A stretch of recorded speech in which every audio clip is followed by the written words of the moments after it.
ঘড়ির কাঁটা তখন সকাল 11:15। আজকে সব থেকে বড় খবর ব্রেক করি আমরা TV9 বাংলা। সারাদিন ধরে সেই খবর আপনাদেরকে দেখিয়েছি। দিন পেরিয়ে সন্ধে হয়েছে, এখনো বর্ধমানে রয়েছেন আমাদের তিনজন রিপোর্টার, মনতোষ, সুপ্রিয় এবং সুজয়। প্রত্যেকের কাছে যাব দিনের শেষের খবরটা নিতে। প্রথমে মনতোষ, তোমার কাছ থেকে আরেকবার জানতে চাইবো, ঠিক পুলিশ কখন হানা দেয়, কি সূত্রে হানা দেয়, যেখানে হানা দিয়েছে ওই বিল্ডিংটা ঠিক কোন জায়গায়, তার ভৌগোলিক অবস্থানটা কি, কারা কারা থাকে ওখানে, এ কি ভাড়া নিয়ে থাকতো নাকি ওখানে ফ্ল্যাট কিনে থাকতো, গোটা বিষয়টা।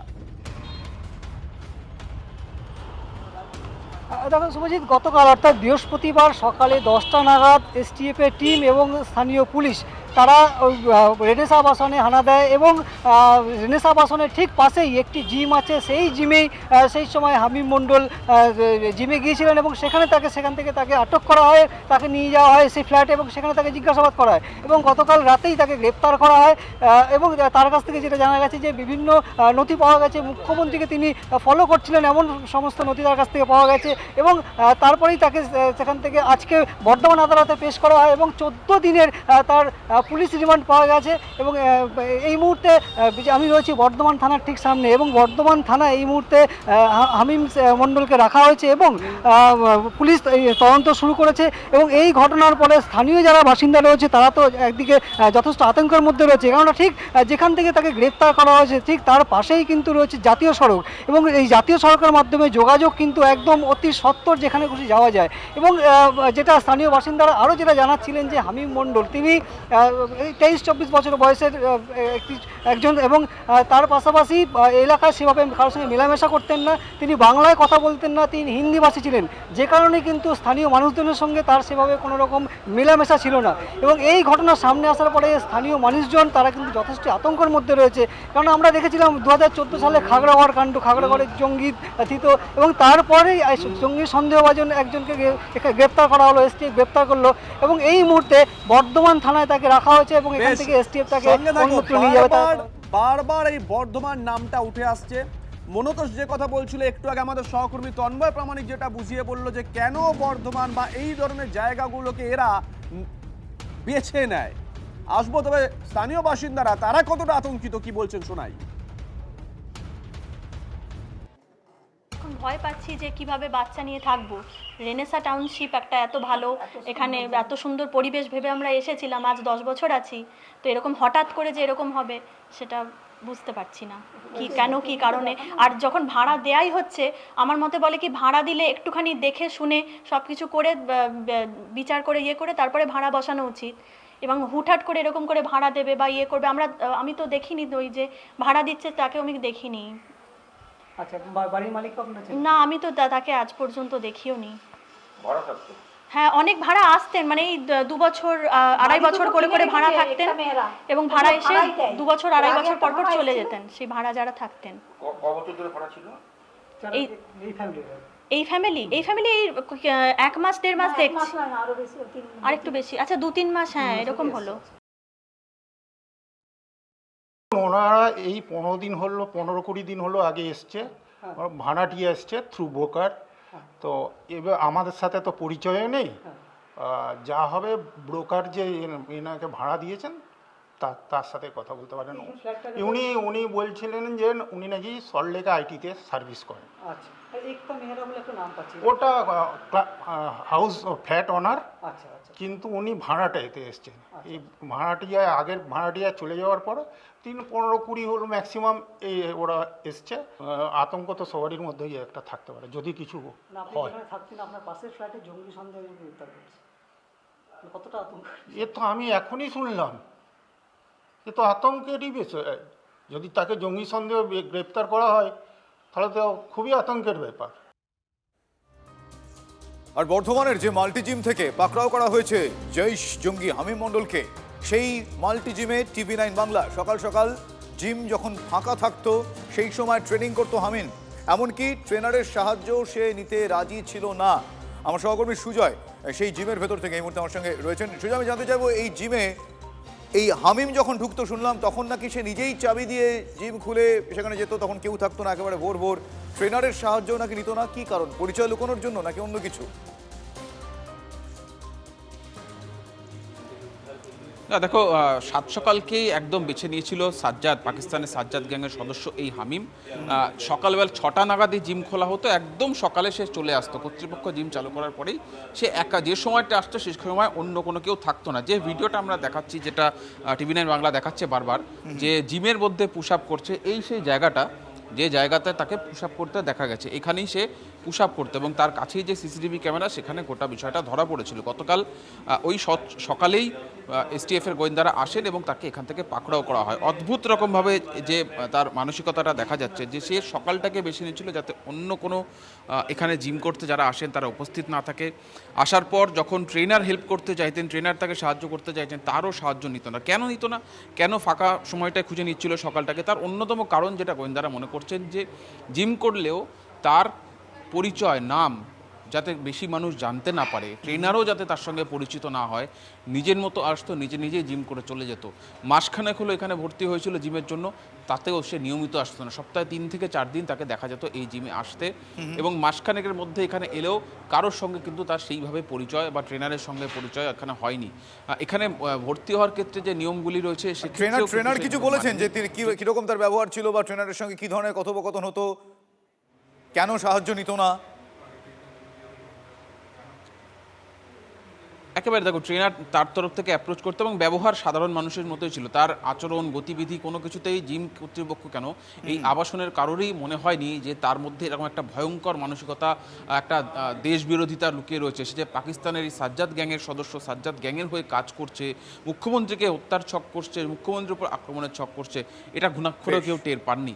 যদি তারা পেতেন তাহলে অনেক আগেই তারাই প্রশাসনের হাতে যে তুলে কারণে দিতেন। এই হামিন সেই সময়টা ব্যবহার করতো যখন জিমে কেউ নেই, ট্রেনার থাকলে ট্রেনার সাহায্য এই জঙ্গি নিত না। খুব চিন্তার ব্যাপার, এ নিয়ে সব রকম সাবধানতা অবলম্বন করা উচিত। ডেফিনেটলি ইনভেস্টিগেশন হওয়া উচিত, এবং any threat to the chief minister of West Bengal is a threat to West Bengal. মানে আমাদের মাননীয় মুখ্যমন্ত্রীর ওপরে যদি কোনো থ্রেট থাকে, তাহলে সেটা পশ্চিমবঙ্গের ওপরেও থ্রেট। আমি চাইবো যে থারো ইনভেস্টিগেশন হোক।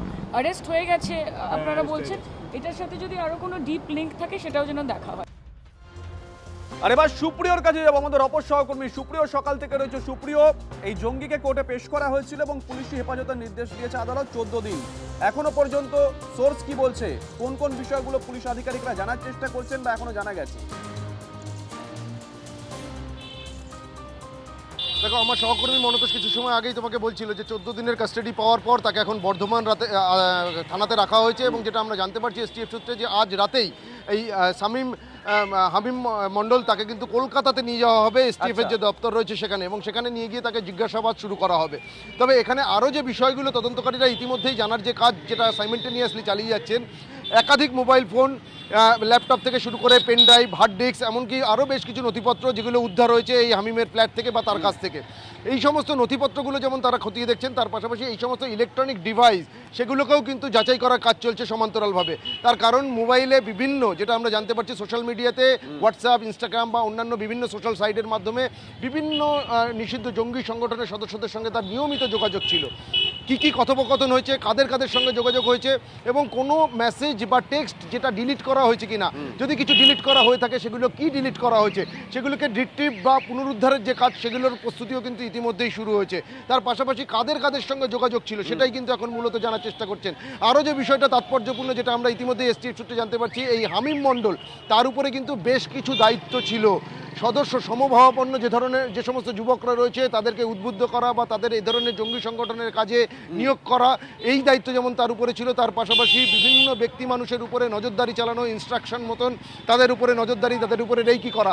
সেই জায়গা থেকে এখন যেটা তদন্তকারীরা জানতে চাইছেন, কোথায় কাদের উপরে এই হামিম মণ্ডল বা তার যারা নেটওয়ার্কে রয়েছে তারা নজরদারি চালিয়েছেন বা রেকি করেছেন, এবং এই রেকি করা, তারপর নতুন সদস্য রিক্রুট করা, এগুলোর নেপথ্যে কী ছিল উদ্দেশ্য, বড়সড় কোনো নাশকতার পরিকল্পনা ছিল কিনা। কারণ ইতিমধ্যেই কিন্তু মুখ্যমন্ত্রীর গতিবিধি যে তার নজরে ছিল, সেই তথ্যও কিন্তু সামনে আসছে, এমনটাই আমরা STF সূত্রে জানতে পারছি।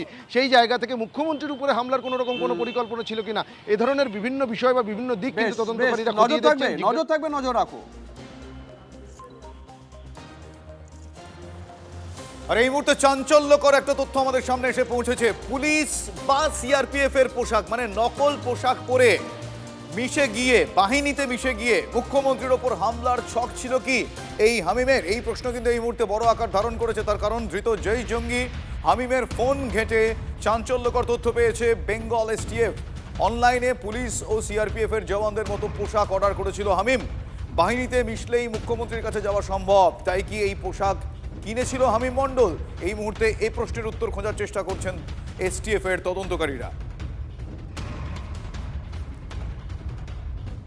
আবারও প্রশ্ন করছি, আগামীকাল মুখ্যমন্ত্রী কোথায় যাবেন আপনি জানেন? আপনার কি কোনো প্রয়োজন আছে? ছেড়ে দিন আপনার পাড়ার বিধায়ক কাউন্সিলর, তারা কে কোথায় যাবেন? তাহলে এর কিসের প্রয়োজন পড়েছিল মুখ্যমন্ত্রীর গতিবিধির? এখানেই তো প্রশ্ন। টার্গেট করেছে কি জঙ্গিরা?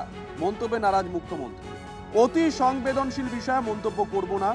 এর সঙ্গে আন্তর্জাতিক চক্র জড়িয়ে দেশের নিরাপত্তা নিয়ে প্রশ্ন, যা বলার এসটিএফ বলবে, বললেন মুখ্যমন্ত্রী। It's a very sensitive issue. I am not passing any comment. It's a very sensitive issue. এটা ইন্টারন্যাশনাল কানেকশনের বিষয় আছে, ন্যাশনাল সেফটি সিকিউরিটির বিষয় রয়েছে। ইনিশিয়ালি এটা নিয়ে আমার অন্তত কিছু বলা উচিত নয়। এটা এসটিএফ ডিটেলসে বলবে। তাদের কাছে এলে তারা আরও ইলেকট্রনিক ডিভাইসগুলোকে অ্যাসেসমেন্ট করতে হবে। এটা এভাবে বলা যায় না। Please wait. দেখুন, আমরা সকাল থেকে প্রশ্ন তুলছিলাম যে এটা কি শুধুমাত্র একটা অঙ্গরাজ্যের বিষয় নাকি গোটা দেশের নিরাপত্তার সঙ্গে এই গোটা বিষয়টা জড়িত। আমরা যে খবর পাচ্ছি পেহেলগাঁও হামলা যে প্রশ্ন উঠছে, সেখানেও কি কোথাও এই জঙ্গির যোগ ছিল? তন্ময়, কেন প্রশ্ন উঠছে? প্রশ্ন উঠছে এই কারণেই, কারণ যখন পুলিশ তার বাড়িতে ঢোকে এবং তার মোবাইল, একাধিক মোবাইল, সেই মোবাইলগুলো নিয়ে যখন সেখানে মোবাইলে কাদেরকে ফোন করেছে, কোথায় চ্যাট হয়েছে, কোথায় হোয়াটসঅ্যাপ হয়েছে, কোথাও বা অন্য কোনো রকম কোনো সোশ্যাল মিডিয়ার মাধ্যমে যোগাযোগ করা হয়েছে, সেখানে সেসব চেক করতে করতে কিন্তু পুলিশের সন্দেহ আরও বাড়তে থাকে, বিভিন্ন তথ্য সেখান থেকে মিলতে থাকে। এরপর তার যে ল্যাপটপ, সেই ল্যাপটপে দেখা যায় যে সেখানে ভুয়ো কিছু নথি দিয়ে তৈরি করা যে সিম, সেই সিম নিয়ে একদম সোশ্যাল মিডিয়াতে অ্যাকাউন্ট তৈরি করা ছিল। সেই অ্যাকাউন্টের মাধ্যমে বিভিন্ন জায়গায় চ্যাটিং রয়েছে, ভিডিও কল রয়েছে, এবং সেখান থেকেই পহেলগাঁও যেদিনকে ঘটনা ঘটেছিল বৈশাখে, সেই দিনের তার যে চ্যাট, সেই চ্যাট যেটা মনে করছে পুলিশ যে বাইরের লোকের সাথে, বিশেষ করে পাকিস্তানের সঙ্গে বা কাশ্মীরের সঙ্গে যোগ থাকতে পারে, সেখানে সেই চ্যাট রয়েছে। এবং যাবতীয় ওই জঙ্গিদের যে কার্যকলাপ, পর্যটকদের খুন করা, এইসব বিষয়ে তখনই কিন্তু ধীরে ধীরে আরো বেশি তদন্ত শুরু হয়। গতকাল সকাল 8টা থেকে দিনভর গোটা রাত্রি তার এই ল্যাপটপ, একাধিক হার্ড ডিস্ক এবং বিভিন্ন পেন ড্রাইভ থেকে শুরু করে আরো যা যা গ্যাজেটস রয়েছে, সেই গ্যাজেটসগুলো যখন তারা চেক করতে থাকে, সেখানে দেখা যায় যে বিদেশের যোগ রয়েছে, চ্যাট রয়েছে, এবং সে দেশের নিরাপত্তার জন্য অত্যন্ত বলা চলে একটা ভয়ঙ্কর অবস্থা নিচ্ছে, এমনটাই মনে করা পড়ি। আরো তদন্ত এগোতে থাকে, নজর থাকবে সেই তদন্তের দিকে আমাদের। পাক আইএসআই এর মদতে ভারতের তেহরিকি তালিবান হিন্দুস্তান নামে শাখা খুলেছিল এই সাজ্জাদ গ্যাং। এই মুহূর্তে আরো একটা গুরুত্বপূর্ণ update. Social media Sajjad gang এর টার্গেট ছিল তরুণরা। উত্তরপ্রদেশ, হরিয়ানা, রাজস্থানে ইতিমধ্যেই জাল ছড়িয়েছে সাজ্জাদ গ্যাং। ইতিমধ্যেই সাজ্জাদ ভাট গোষ্ঠীর 12 জন সদস্যকে গ্রেফতার করেছে দিল্লি পুলিশ। পাঞ্জাব সীমান্ত থেকে অস্ত্র এবং মাদক কারবার চালাতো এই ধৃতরা। পুলিশ অফিসারদের খুনের বরাত দিত আইএসআই। তেহরিকি তালিবান হিন্দুস্তানের পোস্টার মারতে 5,000 টাকা করে দিত সাজ্জাদ গ্যাং। পুলিশ অফিসার খুনে দেওয়া হতো 3 লক্ষ টাকার বরাত। ইতিমধ্যেই গুরদাসপুরে 2 পুলিশ অফিসারকে খুনের দায় স্বীকার করেছে এই সাজ্জাদ গ্যাং।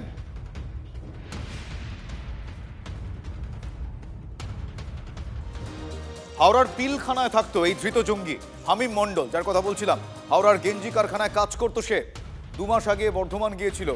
বর্ধমানের মন্তেশ্বরে বাড়ি এই হামিম মণ্ডলের। পাকিস্তানে গিয়ে প্রশিক্ষণ নিয়েছিল হামিম। আইএসআই হ্যান্ডলার হিসেবেও কাজ করতো হামিম, এমনটা সূত্রের খবর। হামিমের কাছ থেকে কলকাতা এবং আশপাশের বেশ কিছু জায়গার ধর্মীয় স্থানের ছবি, ম্যাপ পাওয়া গিয়েছে বলে এসটিএফ সূত্রে খবর পাওয়া যাচ্ছে। বর্ধমানের রেনেসা আবাসন থেকে হামিম মণ্ডল নামে এক সন্দেহভাজন জঙ্গিকে গ্রেপ্তার করেছে বেঙ্গল এসটিএফ, এবং তার কাছ থেকে উদ্ধার হয়েছে মুখ্যমন্ত্রীর গতিবিধি সম্পর্কিত একাধিক তথ্য, উদ্ধার হয়েছে ধর্মীয় স্থান সম্পর্কিত একাধিক ম্যাপ। ইতিমধ্যে বেঙ্গল এসটিএফ তাকে হেফাজতে নিয়েছে। বর্ধমান আদালতে তোলা হয়েছে এই হামিম মণ্ডল নামে সন্দেহভাজন জঙ্গিকে। জৈশে মোহাম্মদের যে হ্যান্ডলারের সঙ্গে এই হামিম মণ্ডলের সম্পর্ক ছিল বলে ইতিমধ্যে তথ্য প্রমাণ পেয়েছে তদন্তকারীরা। আর সেই হামিম মণ্ডল হাওড়ার এই পিলখানাতেই দীর্ঘদিন গেঞ্জি কারখানায় কাজ করতো বলে ইতিমধ্যে তদন্তকারীদের তথ্যে উঠে এসেছে। সে এখানে নাম ভারিয়ে থাকতো, একাধিক ফ্ল্যাটে সে ভাড়া নিয়ে ছিল বলেও ইতিমধ্যে তদন্তকারীর তথ্যে প্রমাণসহ উঠে এসেছে। মূলত সেই পিলখানা দাঁড়িয়ে আছে আমার সহকর্মী কুণালকে হলো দেখানোর জন্য। এই সেই এলাকা যেখানে গেঞ্জি কারখানায় এই হামিম মণ্ডল কাজ করত এবং এখান থেকে বর্ধমানে মন্তেশ্বরে যায়, সেখানে রেনেসা আবাসনে সে থাকতে শুরু করেছিল। এবং যেটা তদন্তকারীরা জানতে পারছেন, সেখানে থেকে নিজের মডিউলার তৈরি করতে থাকে, নিজের নেটওয়ার্ক তৈরি করতে থাকে, কীভাবে সংগঠন সাজাবে সেটাও সেই আবাসনে বসেও সে তৈরি করে। তবে শুধু বর্ধমানে নয়, তদন্তকারীদের কাছে তথ্য উঠে এসেছে এই পিলখানায় বসেও সে নিজের নেটওয়ার্ক তৈরি করেছিল। ক্যামেরায় কুণাল গাঙ্গুলির সঙ্গে শান্ত ভট্টাচার্য, TV9 বাংলা, পিলখানা, হাওড়া। আমি যতদূর জানতাম ও পড়াশোনা করে মানে কলেজে ভর্তি হয়েছিল, তারপরে গ্র্যাজুয়েশন কমপ্লিট করেছে নাকি আমি ঠিক বলতে পারবো না। ওর বাবা ডায়াগ্রাফ কোম্পানিতে কোনো একটা চাকরি করতো। কখনো কোনো সন্দেহ হচ্ছে আপনাদের দেখে? না, আমাদের দেখুন দেখার মতো অত কিছু নেই। সন্দেহ বলতে ও সেরকমভাবে ফোকাস নিয়ে দেখেছি বা কথা বলেছি সেটাও তো বলিনি যে সন্দেহ জানবো বা করব। ঠিক আছে, এবার ও কি করছে সেটা ওর ম্যাটার। যোগাযোগ সেভাবে না না না, যোগাযোগ কিচ্ছু নেই।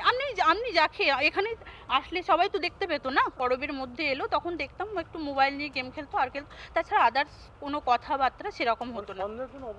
না না না, সন্দেহ কোনো অবকাশ ছিল না। আর একটু যেহেতু নন বেঙ্গলিতে কথা বলতো, কথা বলে অতটা কমফোর্টেবল হতো না বলে কথাও সেরকম বলা হতো না। ওরা আলাদাই থাকে, ওরা সব কলকাতাতেই থাকে, কলকাতাতেই বিয়ে হয়েছে, কলকাতাতেই থাকে।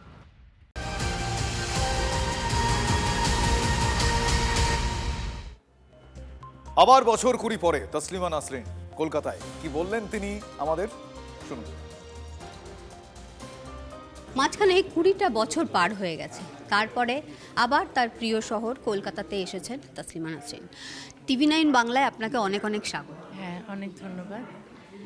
এই যে দীর্ঘ 20 বছর, মানে এই বছর হলে 20 বছরই, এই যে দীর্ঘ 20 বছর, কোথাও কি মনের মধ্যে হঠাৎ করে পুরনো দিনগুলো ভেসে ভেসে আসছিল যখন আপনি এয়ারপোর্ট থেকে কলকাতায় আসছেন? হ্যাঁ, নিশ্চয়ই। তো এই কলকাতাকে তো ভালোবেসে আমি এখানে থাকতে এসেছিলাম। আমি যখন ইউরোপে ছিলাম, ইউরোপের সব কিছু ছেড়ে আমি এখানে এসেছিলাম শুধু প্রাণের টানে, বাংলা ভাষার টানে। কারণ আমি বাংলা ভাষার লেখক, বাংলা ভাষায় কথা বলি এবং এই বাংলা পরিবেশেই থাকতে চেয়েছিলাম। তো যখন ফিরছিলাম মনে হচ্ছিল যে আমি তো এক বাংলায় ফিরতে পারি না, ওখানে বোধহয় ফেরা আমার জীবনেও এই জীবনে সম্ভব হবে না। কিন্তু অনেক ওই কষ্টটা, আমার নিজের দেশে না ফেরার কষ্টটা অনেকটাই লাঘব হয় যখন আমি পশ্চিমবঙ্গে থাকি। অন্তত এক বাংলার এক পাশে তো আমি ফিরেছি, তো ওই কষ্টটা দূর হয় অনেকটা। তো আজকে ওরকম মনে হচ্ছিল, আমার মনে হচ্ছিল দেশে ফিরছি। নিজের দেশে তো ফিরতে পারবো না, এটাকেই নিজের দেশ ভেবেছিলাম। তো এখানেও তো 19 বছর আসতে দেয়নি কেউ, তাই এখন আজকে এসে আমার কাছে মনে হয়েছে আমি দেশে ফিরেছি। আমাদের এখানের রাজনৈতিক পট পরিবর্তন হয়েছে, সেটাই কি কোথাও সাহায্য করেছে আপনাকে কলকাতায় আবার ফেরাতে? আমার মনে হয়, কারণ এর আগের সরকারের সময় তো আমি ফিরতে পারিনি, চেষ্টা করাও হয়েছে।